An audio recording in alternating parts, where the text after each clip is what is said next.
On the morning of September 11, 2001, 19 men armed with boxcutters directed by a man on dialysis in a cave fortress halfway around the world using a satellite phone and a laptop directed the most sophisticated penetration of the most heavily defended airspace in the world, overpowering the passengers and the military combat-trained pilots on 4 commercial aircraft before flying those planes wildly off course for over an hour without being molested by a single fighter interceptor.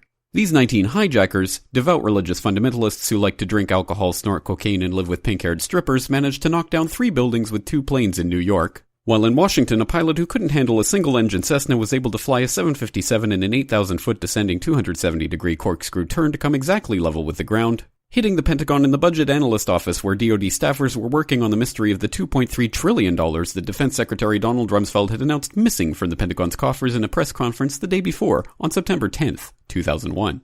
Luckily, the news anchors knew who did it within minutes. Osama bin Laden. The pundits knew within hours. Osama bin Laden. The administration knew within the day. Terrorists who committed these acts and those who harbor them. And the evidence literally fell into the FBI's lap. That a hijacker's passport was found blocks from the World Trade Center crash site, if you can believe that. But for some reason, a bunch of crazy conspiracy theorists demanded an investigation into the greatest attack on American soil in history. That investigation was delayed, underfunded, set up to fail, a conflict of interest, and a cover-up from start to finish. It was based on testimony extracted through torture, the records of which were destroyed. It failed to mention the existence of WTC-7, Able Danger, P-TECH, Sibel Edmonds, OBL and the CIA, and the drills of hijacked aircraft being flown into buildings that were being simulated at the precise same time that those events were actually happening. It was lied to by the Pentagon, the CIA, the Bush administration, and as for Bush and Cheney, well, no one knows what they told it because they testified in secret, off the record, not under oath, and behind closed doors. It didn't bother to look at who funded the attacks because that question is ultimately of little practical significance.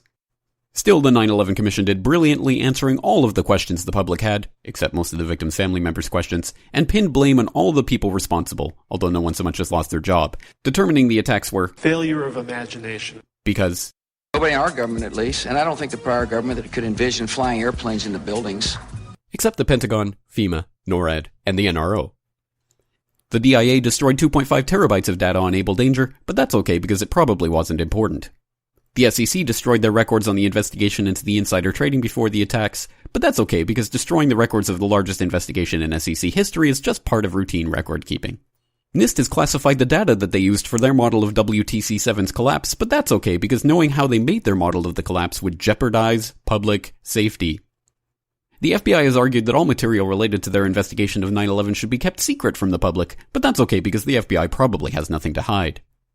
This man never existed, nor is anything he had to say worthy of your attention, and if you say otherwise, you are a paranoid conspiracy theorist and deserve to be shunned by all of humanity. Likewise him, and her. And her, and her, and him. Osama bin Laden lived in a cave fortress in the hills of Afghanistan, but somehow got away. Then he was hiding out in Tora Bora, but somehow got away.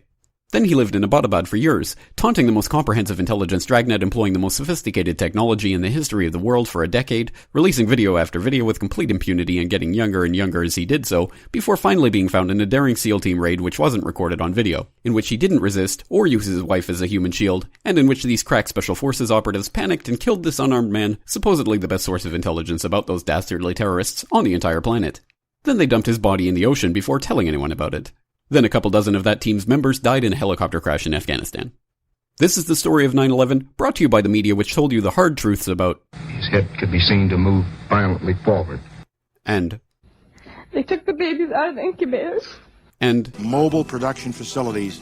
And the rescue of Jessica Lynch. If you have any questions about this story, you are a batshit paranoid tinfoil dog-abusing baby hater and will be reviled by everyone. If you love your country and or freedom, happiness, rainbows, rock and roll, puppy dogs, apple pie, and your grandma, you will never ever express doubts about any part of this story to anyone. Ever. This has been a public service announcement by the Friends of the FBI, CIA, NSA, DIA, SEC, MSM, White House, NIST, and the 9/11 Commission. Because ignorance is strength.